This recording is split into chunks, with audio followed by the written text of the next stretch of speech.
بسم اللہ الرحمن الرحیم۔ کتاب مناظرہ رشیدیہ کا صفحہ نمبر 56، 57 اور 58 ہے۔ مجلس برکات کا نسخہ ہے اور شرح کی عبارت ہے: ثم اعلم ان دفع السند یکون علی وجہین۔ ما سبق میں یہ بتایا گیا کہ معلل جب اپنے دعویٰ پر دلیل قائم کر دے تو سائل کو حق ہے کہ وہ اس دلیل کے کسی مقدمہ معینہ پر منع وارد کرے، خواہ سند کے ساتھ منع وارد کرے خواہ سند کے بغیر۔ سائل جب سند کے ساتھ منع وارد کرے تو پھر سائل کے منع کا جواب دیا جائے گا۔ تو سائل کے منع کے جواب کی دو صورتیں بیان کی۔ پہلی صورت تو یہ کہ سند ہی کو باطل کر دیا جائے۔ کیسے؟ کہ سند اور مقدمہ ممنوعہ کی نقیص کے درمیان مساوات ثابت کی جائے، پھر سند کو باطل کر دیا جائے تو مقدمہ ممنوعہ کی نقیص بھی باطل ہو جائے گی، کیونکہ دونوں مساوی ہیں، اور نقیص باطل ہوگی تو مقدمہ ممنوعہ ثابت ہو جائے گا۔ منع کا جواب دوسرے طریقے سے بھی دیا جائے گا، اور وہ یہ ہے کہ مقدمہ ممنوعہ ہی کو ثابت کیا جائے۔ اس میں بھی دو صورتیں تھیں۔ اس میں کتنی صورتیں تھیں؟ ایک تو یہ کہ صرف اور صرف مقدمہ ممنوعہ ثابت کیا جائے، سند سے چھیڑ چھاڑ ہی نہ کی جائے، اور بہتر صورت یہ تھی کہ مقدمہ ممنوعہ کو ثابت کیا جائے، ساتھ ہی ساتھ سند سے بھی چھیڑ چھاڑ کی جائے، سند کا بھی جواب دیا جائے۔ ٹھیک ہے؟ تو پہلی والی جو صورت مصنف علیہ الرحمہ نے بتائی، وہ پہلی صورت ہے بے ابطال سند بعد اثبات التساوی۔ پہلی صورت کیا تھی؟ منع کے جواب کی کہ سند کو کیا کیا جائے؟ باطل کیا جائے، ہے نا؟ تو پہلی صورت میں مصنف علیہ الرحمہ نے صرف ایک ہی قسم نکالی ہے، اور دوسری والی جس میں مقدمہ ممنوعہ کو ثابت کیا جائے گا اس میں دو قسمیں تھیں۔ اس میں کیا قسمیں تھیں؟ پہلی قسم یہ کہ صرف مقدمہ ممنوعہ کو ثابت کیا جائے، سند سے چھیڑ چھاڑ نہ کی جائے، اور دوسری قسم یہ تھی کہ مقدمہ ممنوعہ کو ثابت کیا جائے، ساتھ ہی ساتھ سند سے بھی چھیڑ چھاڑ کی جائے، یعنی سند کا بھی جواب دیا جائے، ہے نا؟ تو دوسری والی جو صورت ہے اس میں دو قسمیں دکھائی مصنف نے، اور پہلی والی جو قسم ہے کہ سند ہی کو باطل کیا جائے، اس میں دو قسمیں نہیں نکالی، حالانکہ اس میں بھی دو قسمیں ہیں۔ سند کو باطل کیا جائے، سند کا جواب دیا جائے، اس میں بھی دو قسمیں ہیں۔ اس میں بھی کیا قسمیں ہیں؟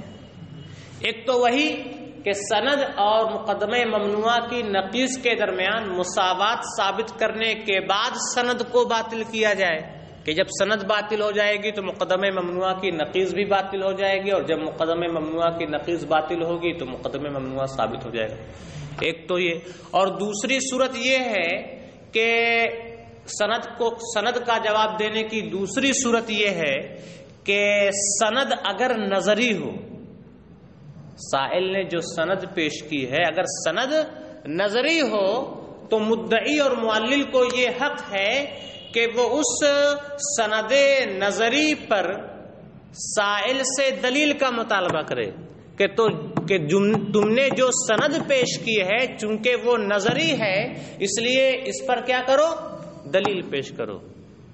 تو سند کا جواب دینے کی بھی کتنی صورتیں تھیں؟ دو صورتیں تھیں۔ ایک تو یہ کہ سند کو باطل کر دیا جائے، سند اور مقدمے ممنوعہ کے درمیان، مقدمے ممنوعہ کی نقیض کے درمیان مساوات ثابت کر کے۔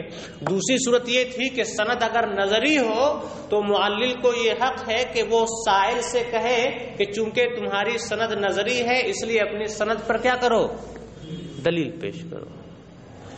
اس قسم کو، اس صورت کو مصنف علیہ الرحمہ نے ذکر نہیں فرمایا۔ کیوں نہیں ذکر کیا؟ تو شارح اس کا جواب دیتے ہیں کہ اصل میں اس کو ذکر اس لیے نہیں کیا کہ سند کے نظری ہونے کی صورت میں سائل سے اس پر دلیل کا مطالبہ کرنے میں معلل کا کوئی فائدہ نہیں ہے بلکہ نقصان ہی ہے۔ معلل کو تو یہ چاہیے کہ اس کی سند کو کیا کر دے، باطل کر دے، یا مقدمہ ممنوعہ کو کیا کر دے، ثابت کر دے۔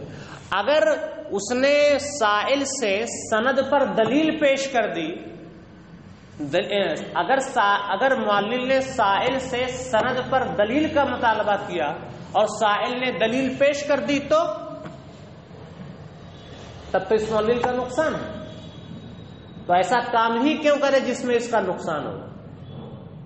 اگر یہ سند پر، اگر معلل سند پر سائل سے دلیل کا مطالبہ کرے اور اتفاق سے وہ دلیل پیش کر دے تو سند ثابت ہو جائے گی، اور جب سند ثابت ہو جائے گی تو مقدمہ ممنوعہ کی نقیض بھی ثابت ہو جائے گی، اور جب مقدمہ ممنوعہ کی نقیض ثابت ہوگی تو مقدمہ ممنوع نہیں ثابت ہوگا، تب اس کا کام تمام بھی چلے گا۔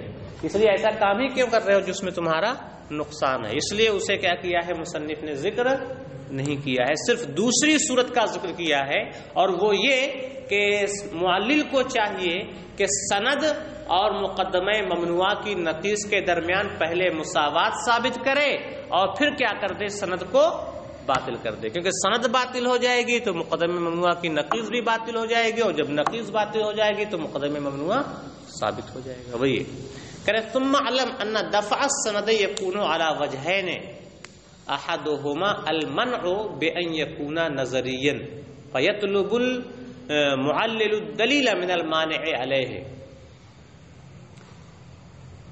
پھر یاد رکھیں کہ سند کا جواب دو طریقے پر ہوتا ہے۔ سند کا جواب کئی طریقے پر ہوتا ہے؟ دو طریقے پر۔ نمبر ایک، اس طور سے منع وارد کرنا، اس کی سند پر کیا کرنا، منع وارد کرنا۔ نمبر ایک، اس طور سے منع وارد کرنا کہ سند نظری ہو تو معلل مانع سے اس سند نظری پر دلیل کا مطالبہ کرے، دلیل کا کیا کرے، مطالبہ کرے، لیکن وہذا عبث، لیکن یہ کیا ہے، بے فائدہ ہے۔ دلیل کا مطالبہ کرنا اس سے فائدہ ہے۔ لأن اللازم علیہ اثبات المقدمۃ الممنوعۃ، اس لیے کہ معلل پر تو مقدمہ ممنوعہ کا اس بات لازم ہے، اسے چاہیے کہ وہ مقدمہ ممنوعہ کو کیا کرے، ثابت کرے۔ وَإِثْبَاتَ السَّنَدِ لَا يَنْفَعُهُ، اور سند کا اس بات اس کے حق میں مفید نہیں ہے، بل يَضُرُّهُ، بلکہ اس کے لیے تو کیا ہے، نقصان دہ ہے، کہ اگر سائل نے سند کو دلیل سے ثابت کر دیا تو پھر اس کا کام تمام۔ فَلِذَا خَصَّ قُدِّسَ سِرُّهُ الْإِبْطَالَ بِالذِّكْرِ، یعنی ابطال السند بالذکر، اسی لیے مصنف قدس سرہ نے ابطال سند ہی کو ذکر کے ساتھ خاص کیا ہے، یعنی اسی لیے مصنف قدس سرہ نے خاص طور سے ابطال سند ہی کا ذکر کیا ہے، اور یہ کہا ہے فَيُجَابُ بِإِبْطَالِ السَّنَدِ بَعْدَ إِثْبَاتِ التَّسَاوِي، صرف دوسری صورت کا ذکر کیا ہے، پہلی صورت کا ذکر نہیں کیا۔ وہی دوسری صورت تو ہے کیا، وَالثَّانِي الْإِبْطَالُ، اور دوسرا طریقہ ہے، یعنی سند کے جواب دینے کا دوسرا طریقہ کیا ہے، الابطال، یعنی ابطال السند، سند کو باطل کرنا، سند اور مقدمہ ممنوعہ کی نقیض کے درمیان مساوات ثابت کرنے کے بعد۔ ہو گیا حضرت صاحب؟ اچھا، تو جب سائل سند کے ساتھ منع وارد کرے تو منع کے جواب دینے کا پہلا طریقہ جو مصنف نے بیان کیا وہ یہ کہ معلل کو چاہیے کہ وہ سند اور مقدمہ ممنوعہ کی نقیض کے درمیان مساوات ثابت کرنے کے بعد سند کو کیا کرے؟ باطل کرے. ٹھیک ہے حضرت صاحب، وہ سند کو کیا کر دے؟ باطل کر دے. لیکن سند کا باطل کرنا معلل کے لیے مفید کب ہوگا؟ سند کا باطل کرنا معلل کے لیے مفید کب ہوگا؟ جبکہ سند اور مقدمہ ممنوعہ کی نقیض کے درمیان کیا ہو؟ مساوات ہو. کیونکہ سند اور مقدمہ ممنوعہ کی نقیض کے درمیان مساوات ہونے کا مطلب یہ ہوا کہ جہاں سند پائی جائے گی وہاں مقدمہ ممنوعہ کی نقیض پائی جائے گی، جہاں سند نہیں پائی جائے گی وہاں مقدمہ ممنوعہ کی نقیض نہیں پائی جائے گی. تو اب اگر معلل نے سند کو باطل کر دیا تو اس کا مطلب ہوا کہ اس نے مقدمہ ممنوعہ کی نقیض کو بھی باطل کر دیا، کیونکہ مساوات ہے. اور جب نقیض باطل ہو گئی تو مقدمہ ممنوعہ کیا ہو جائے گا؟ سب. تو سند کا باطل کرنا معلل کے لیے مفید اسی وقت ہوگا جبکہ سند اور مقدمہ ممنوعہ کی نقیض کے درمیان کیا ہو؟ مساوات ہو. سند کیا ہو؟ مساوی ہو نقیض کے. سند کیا ہو؟ مساوی ہو نقیض کے. اگر سند مقدمہ ممنوعہ کی نقیض کے مساوی نہیں ہے بلکہ اخص ہے، کیا ہے؟ خاص ہے. کیا ہے؟ سند کیا ہے؟ نقیض سے خاص ہے. خاص ہونے کا مطلب یہ ہوا کہ جہاں سند پائی جائے گی وہاں نقیض ضرور پائی جائے گی. جہاں سند پائی جائے گی وہاں نقیض ضرور پائی جائے گی، ہے کہ نہیں؟ جہاں خاص پایا جائے گا وہاں عام نہ پایا جائے گا. تو جب سند خاص ہے اور نقیض عام ہے تو جہاں سند پائی جائے گی وہاں نقیض کیا ہے؟ ضرور پائی جائے گی. لیکن جہاں سند نہ پائی جائے وہاں نقیض بھی نہ پائی جائے یہ ضروری نہیں ہے، کیونکہ وہ تو اس سے کیا ہے؟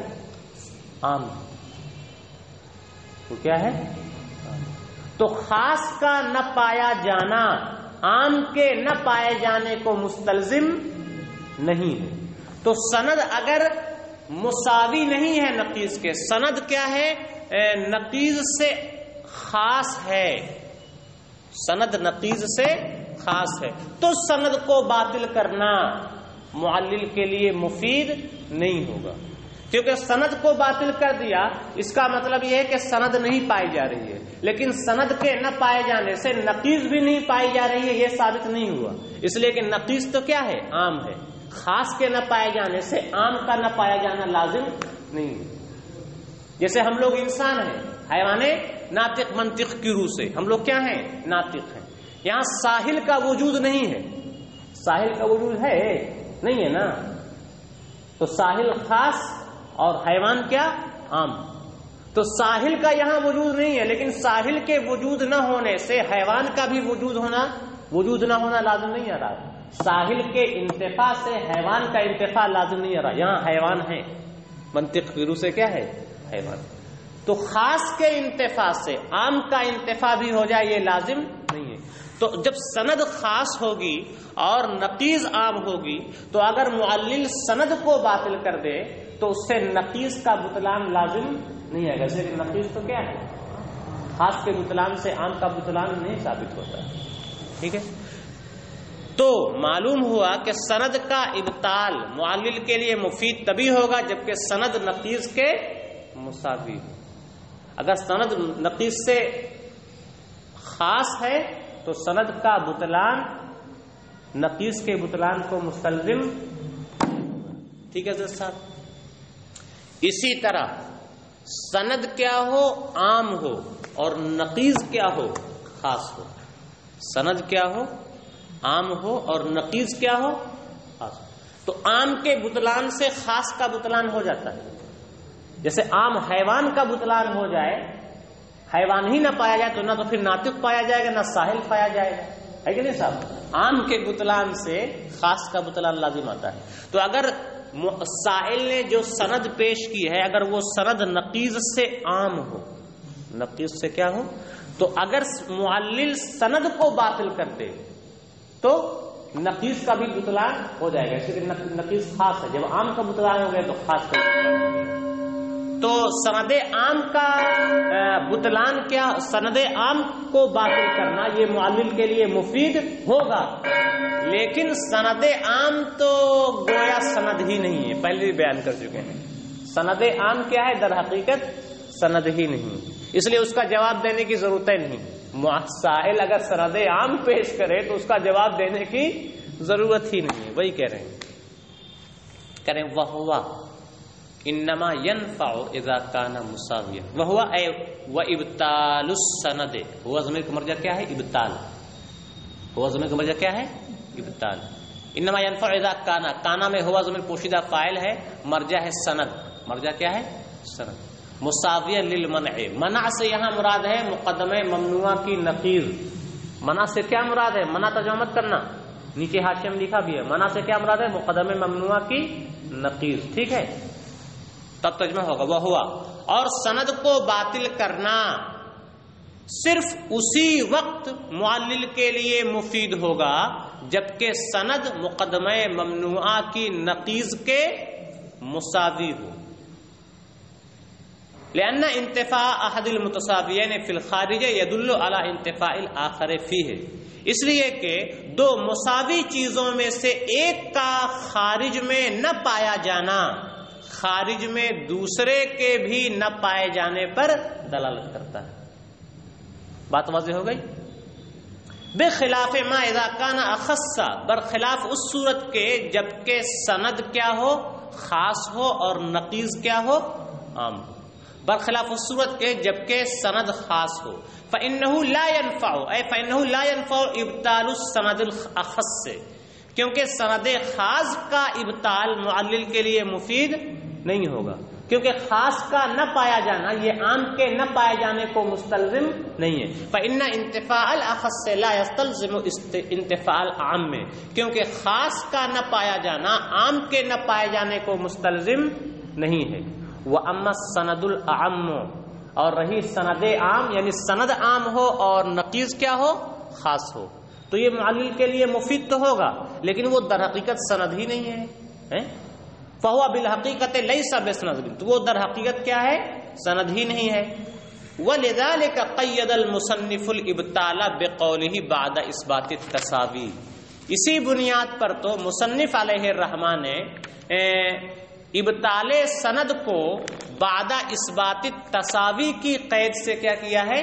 مقید کیا۔ پہلے کہا نا بے ابطال السند بعد اثبات التساوی، سند اور نقیض کے درمیان مساوات ثابت کرنے کے بعد سند کو باطل کرے، کیونکہ یہی ایک صورت ہے جو اس کے لیے مفید ہے کہ نہیں صاحب؟ بات واضح ہو گئی؟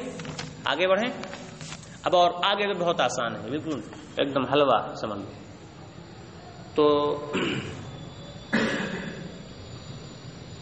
سائل جو اعتراضات وارد کر سکتا ہے معلل پر وہ تین طرح کے تھے، بتا چکے ہیں، ایک ہے منع اور دوسرا ہے نقض یعنی نقض اجمالی اور تیسرا تھا معارضہ، ہے نا؟ تو اب جب سائل نے دلیل پیش کر دی تو نہیں، معلل نے جب دلیل پیش کر دی تو سائل کو حق ہے کہ وہ کیا کرے؟ منع وارد کرے، اس کی تفصیل تو اب آپ جان چکے۔ اسی طرح اسے یہ بھی حق ہے کہ وہ نقض وارد کرے، وہ کیا کرے؟ نقض وارد کرے۔ اسی طرح اسے یہ بھی حق ہے کہ وہ کیا کرے؟ معارضہ قائم کر دے۔ نقض وارد کرے، اس کی دو صورتیں تھیں کہ سائل یہ دکھا دے کہ یہاں نقض ہے، کیا ہے؟ نقض۔ اور نقض کی دو صورتیں تھیں، ایک تو یہ کہ مدلول دلیل سے متخلف ہے، یعنی دلیل تو پائی جا رہی ہے لیکن مدلول نہیں پایا جا رہا، اور دوسری صورت تھی لزوم محال کہ اگر مدلول پایا جائے تو محال کیا ہے؟ لازم آ رہا ہے۔ تو نقض بھی وارد کر سکتا ہے سائل، اور معارضہ بھی قائم کر سکتا ہے۔ معارضہ کی تین قسمیں تھیں، معارضہ بالقلب، معارضہ بالمثل اور معارضہ بالغیر۔ تو سائل کو حق ہے کہ معارضہ کی تین قسموں میں سے کوئی بھی معارضہ کیا کرے؟ وارد کرے، کوئی بھی معارضہ قائم کرے معلل کی دلیل پر، ٹھیک ہے؟ وہی ہے وینقض، ترتیب بتا رہے ہیں، چاہے نقض وارد، چاہے منع وارد کرے، چاہے نقض وارد کرے، چاہے معارضہ قائم کرے، اور یہ بھی حق ہے کہ تینوں کر دے، اور یہ بھی حق ہے کہ تینوں کر دے، سمجھے سب؟ ہاں وہی وینقض الدلیل اذا کان قابلا للنقض، اور سائل دلیل پر نقض وارد کرے گا، یا مجہول پڑھیں کیونکہ اوپر اس سے پہلے تمنعو تھا تو یہاں مجہول پڑھیں وَيُنْقَضُ الدَّلِيلُ اِذَا كَانَ قَابِلًا لِلنَّقْضِ، اور دلیل پر نقض وارد کیا جائے گا سائل کی طرف سے اِذَا كَانَ قَابِلًا لِلنَّقْضِ، جبکہ دلیل نقض کے قابل ہو، بِأَحَدِ الْوَجْهَيْنِ، دونوں صورتوں میں سے کسی بھی صورت کے ساتھ نقض وارد کیا جائے گا، اور مذکورہ دونوں صورتوں میں سے کسی بھی صورت کے ساتھ نقض وارد کیا جائے گا دلیل پر، جبکہ وہ دلیل قابل نقض ہو۔ وہ جو مذکورہ صورتیں ہیں وہ ہیں کیا؟ المذکورین من التخلف ولزوم المحال، اور جو دو صورتیں مذکور ہو چکی ہیں وہ ہیں تخلف مدلول عن الدلیل اور لزوم محال۔ بأن یقول السائل، بئی طور کے سائل کہے ھذا الدلیل غیر صحیح، یہ دلیل صحیح نہیں ہے، لتخلفہ عن المدلول، کیونکہ دلیل مدلول سے متخلف ہے۔ الٹا کہیں کہ مدلول دلیل سے کیا ہے؟ متخلف ہے، کہ دلیل تو پائی جا رہی ہے لیکن مدلول پیچھے رہ گئے، مدلول نہیں پایا جا رہا، یہاں قلب مان لیں۔ بئی طور کے سائل کہے کہ یہ دلیل صحیح نہیں ہے اس لیے کہ مدلول دلیل سے متخلف ہے فی تلک الصورت، اس صورت میں، یا یوں کہے او لأنہ لو کان المدلول ثابتا لزم اجتماع النقیضین مثلا، یا یوں کہے کہ اس لیے کہ اگر مدلول پایا جائے تو اجتماع نقیضین لازم آئے گا، یہ کہیں اور اس کو پھر دکھائے تو نقض بھی وارد کیا جا سکتا ہے معلل کی دلیل پر۔ وَيُعَارَضُ، اور دلیل پر معارضہ قائم کیا جائے گا، ان کان قابلا للمعارضۃ، اگر وہ قابل معارضہ ہو، بأحد الوجوہ الثلاثۃ المذکورۃ، مذکورات تینوں صورتوں میں سے کسی بھی صورت کے ساتھ، اور مذکورات تینوں صورتیں ہیں معارضہ بالقلب، معارضہ بالمثل اور معارضہ بالغیر، کما مرہ، جیسا کہ تفصیل ما سبق میں گزر چکی ہے۔ ٹھیک ہے، اب معلل نے دلیل قائم کی، ترتیب کیا ہوئی کہ معلل نے دلیل قائم کی، تو اب اس دلیل پر سائل نے منع وارد کیا یا نقض وارد کیا یا معارضہ قائم کیا، تو اب سائل کی باری ختم، اس نے تو کیا کر دیا؟ نقض وارد کر دیا یا معارضہ قائم کر دیا یا منع وارد کر دیا۔ اب آیا نمبر کس کا؟ معلل۔